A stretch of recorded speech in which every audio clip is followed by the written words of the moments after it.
Hi there, I am Tanya Windiger and we'll be talking about complex post-traumatic stress disorder today. And this is a follow-on from last week where we talked about the inner critique.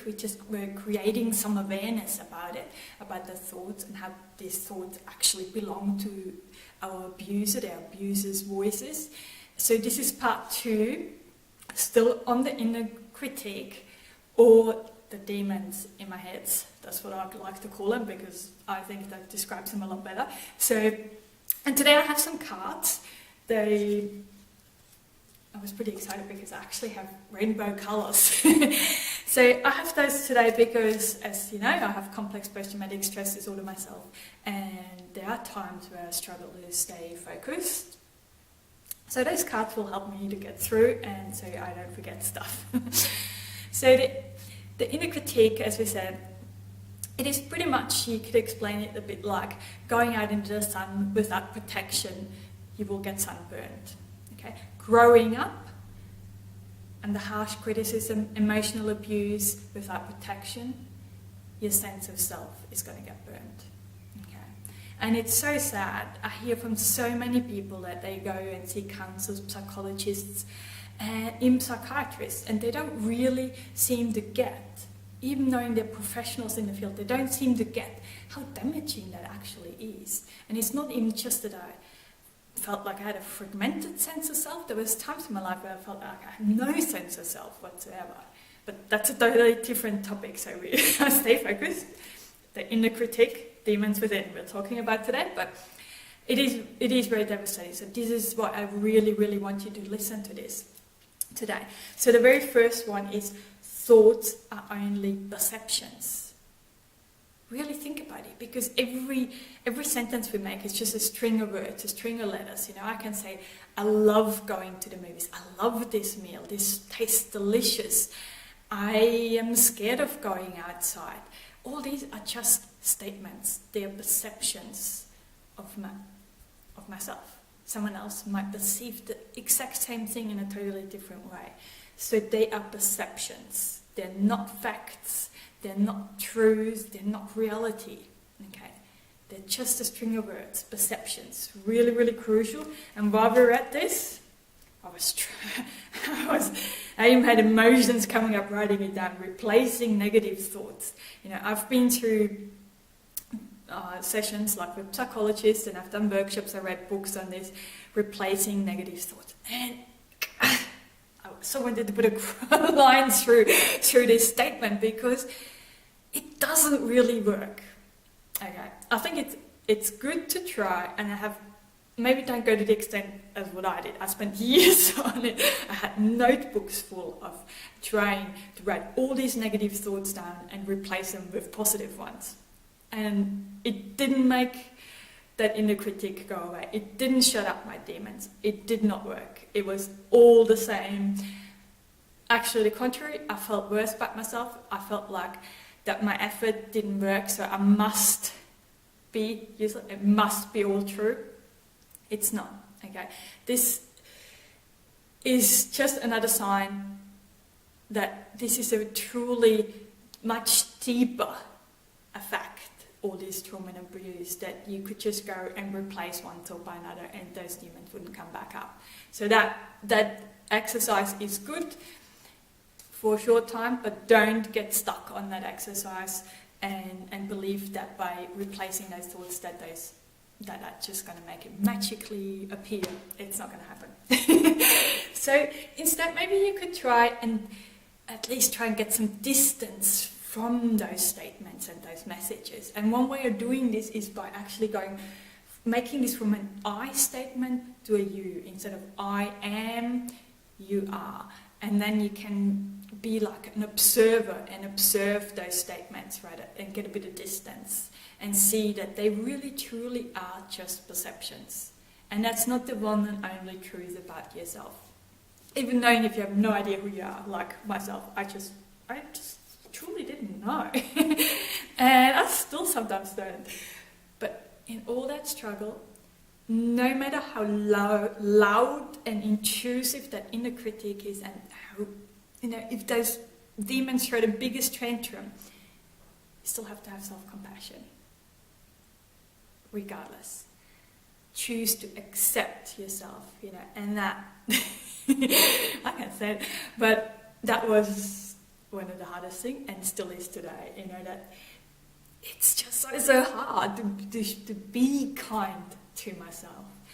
I'm not sure if you struggle with this as much, but it is really hard for me at times, especially when the critique gets really, really loud and it comes up with all the most horrible things, to actually go and do something nice for myself, even if it's just sitting down and wrapping around a cozy blanket and just listen to some peaceful music, which is a perception again. What I find peaceful, you might not find peaceful. So they're all just perceptions, they're all just thoughts. But it's crucial to have self-compassion. We really need to learn to be kinder to ourselves.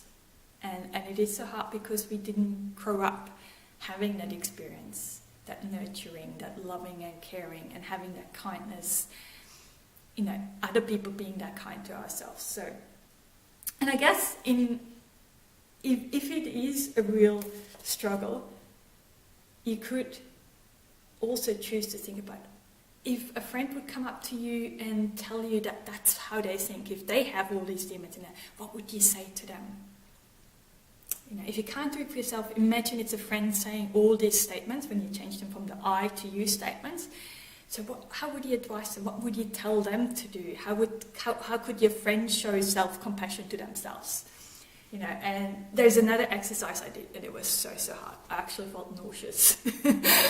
But it was a really good experience, so I'm going to share that one with you as well. So it's an exercise where I was meant to go out and ask a few people that I trusted and that I appreciated, and some really good friends, and ask them how they see me, ask them what they appreciated about me, and ask them about what they think is good about me. So those 3 questions, it nearly killed me, but I did it, and it was a really, really good experience. So I can only encourage you to try it. As I said, it was a really tough exercise, but it was just to see how someone else actually sees me in a whole different light to what I see myself was very good. It was a very good experience. I had to write it down because by the time I was home, questions that I heard, right, that someone could actually think or have all those good thoughts about me and appreciate me the way I am, even knowing I have all these issues and all these mental health stuff. And so that was a really good experience. Anyway, so as you said, we can't replace those thoughts, the inner critic and those demons throughout. So instead, I want you to focus on, who do I want to become? So we can't silence that, but even knowing this is going crazy in your head and with the most horrible things, try to shift yourself. Okay, who do I want to become? Do I want to be caring, loving, kind? Do I want to have connections? Better, be more intimate with my friends, be more trusting, joyous. I just love being joyous and cheerful. I always feel like I missed out on so much joy, so I'm going to make up for it now. Be brave, courageous, engaging, empowering, uplifting, whatever it is for you. What kind of person do you want to become? Shift your focus.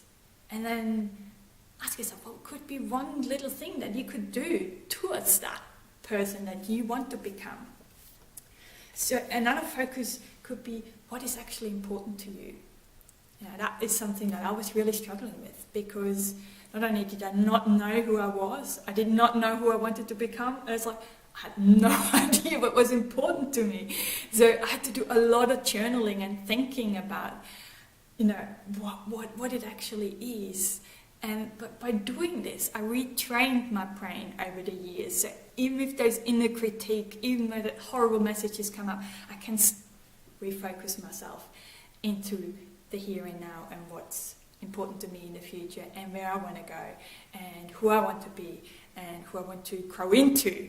Even if I'm not that person yet, I can still work towards growing into a better version of myself all the time. Even knowing self-compassion is very important, meaning we're accepting ourselves the way we are, not the person that we're growing into. So this is not a conditional thing, okay? So we've got to start with self-compassion and being kind to ourselves now, even if we don't think we are the person that we want to be. So I hope you got something out of this, and I would love to hear your thoughts on this as well. You know, some of the things that you try to silence that inner critic, to unhook and untangle yourself from all those horrible messages and thoughts that are just constant in your brain. And, you know, they keep you stuck there, and they kept me stuck there. And still I have bad days, and I have to be creative like today and have to make myself some cards, and, you know, at least they're rainbow colours. And I had some fun making them. So that's all important as well, trying to find things that we enjoy and have fun with it. So with that, I wish you lots of love and rainbows as always. Bye for now.